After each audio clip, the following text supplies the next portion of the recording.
ইহতিসাবান গুফিরা লাহু মা তাকদ্দামা মিন যামবি। আল্লাহ রাসূল সাল্লাল্লাহু আলাইহি ওয়াসাল্লাম বলেন, যে ব্যক্তি ঈমানের সাথে সওয়াবের আশায় মাঘে রমাদান মাসে রোজা রাখবে, তার পূর্ববর্তী সমস্ত গুনাহ আল্লাহ তাআলা ক্ষমা করে দিবে। অন্য হাদিসে রোজা গুনাহের কাফারা স্বরূপ আল্লাহ রাসূল সাল্লাল্লাহু আলাইহি ওয়াসাল্লাম বলেন, সহিহ মুসলিম শরীফের 233 নম্বর হাদিস, قال النبي صلى الله عليه وسلم الصلاة الخمس والجمعة إلى الجمعة ورمضان إلى رمضان مكفرة ما بينهن إذا اجتنب الكبائر। আল্লাহ রাসূল সাল্লাল্লাহু আলাইহি ওয়াসাল্লাম বলেন, পাঁচ ওয়াক্ত নামাজ, ফজরের নামাজ থেকে নিয়ে যোহরের নামাজের মাঝখানে যে গুনাহ হয়ে যায়, কেউ যদি ফজরের নামাজ জামাতের সাথে পড়ে, যোহরের নামাজ জামাতের সাথে পড়ল, মাঝখানের গুনাহের কাফারা আদায় হয়ে গেল। যোহরের নামাজ কেউ যদি জামাতে পড়ে, আসরের নামাজ জামাতে পড়ল, মাঝখানের গুনাহ কাফারা হয়ে গেল। আসরের নামাজ থেকে মাগরিব, মাগরিব থেকে আবার এশা, এইভাবে আল্লাহ নবী বলেন, ওয়াল জুমআতু ইলাল জুমআ, কেউ যদি এক জুমার নামাজ আদায় করে আবার পরবর্তী জুমা জামাতের সাথে আদায় করলো, মাঝখানের গুনাহের কাফারা হয়ে গেল। আল্লাহ নবী বলেন, রমাদান ইলা রমাদান, কেউ যদি এক রমাদানে রোজা রাখে, আগামী রমাদানে রোজা রাখলো, মাঝখানের গুনাহের কাফারা হয়ে গেল। সুবহানাল্লাহ। তবে আল্লাহ নবী বলেন, ইযা তানাবাল কাবাইর, সে যদি কবিরা গুনাহ না করে, শিরক না করে, সে যদি কবিরা গুনাহ না করে, শিরক না করে, এই হলো মাহে রমাদানের মাগফিরাত, আল্লাহর সন্তুষ্টির এক নম্বর আমল।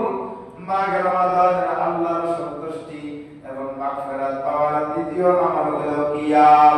রমাদানের দ্বিতীয় আমল হলো কিয়াম তথা তারাবির নামাজ।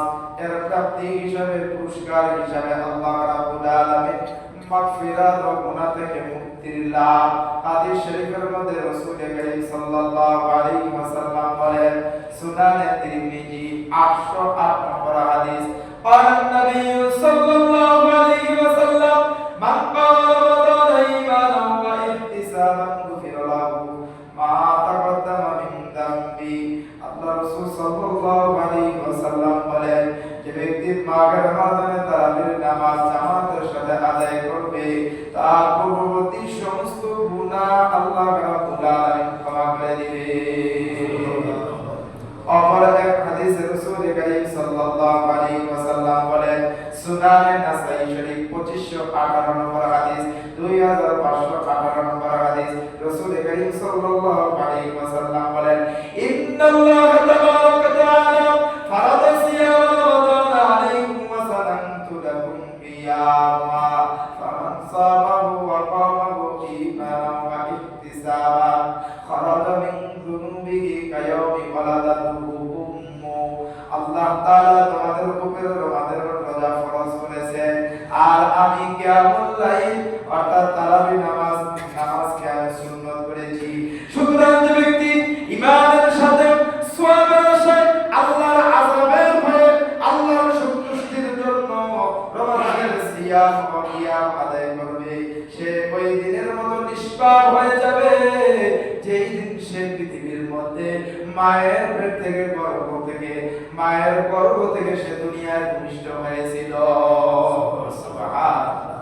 যে ব্যক্তি দিনের বেলা রোজা রাখবে, আল্লাহর কিয়াম তারাবির নামাজ আদায় করবে, আল্লাহ রাসূলের হাদিস শরীফের মধ্যে বলেন, সে যেন এমন হয়ে গেল, সে সত্য তার মায়ের গর্ভ থেকে সে দুনিয়ায় আসতে যেরকম নিষ্পাপ হয়ে যায়, ঠিক আল্লাহ তাআলা তাকে এরকম নিষ্পাপ করে দেন। সুবহানাল্লাহ।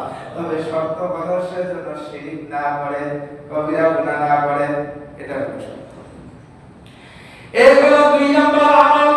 রমাদান মাসে আল্লাহর সন্তুষ্টি এবং আল্লাহর মাগফিরাত পাওয়ার জন্য এক নম্বর আমল বলেছি রোজা, সিয়াম, দুই নম্বর হলো কিয়াম তারাবির নামাজ, তিন নম্বর হলো লাইলাতুল কদর।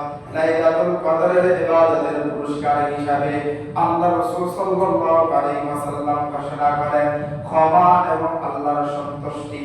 আল্লাহ রাসূল সাল্লাল্লাহু আলাইহি ওয়াসাল্লাম বলেন বুখারী শরীফের 1901 নম্বর হাদিস قال النبي صلى الله عليه وسلم من قام ليلة القدر إيمانا واحتسابا غفر له ما تقدم من ذنبه।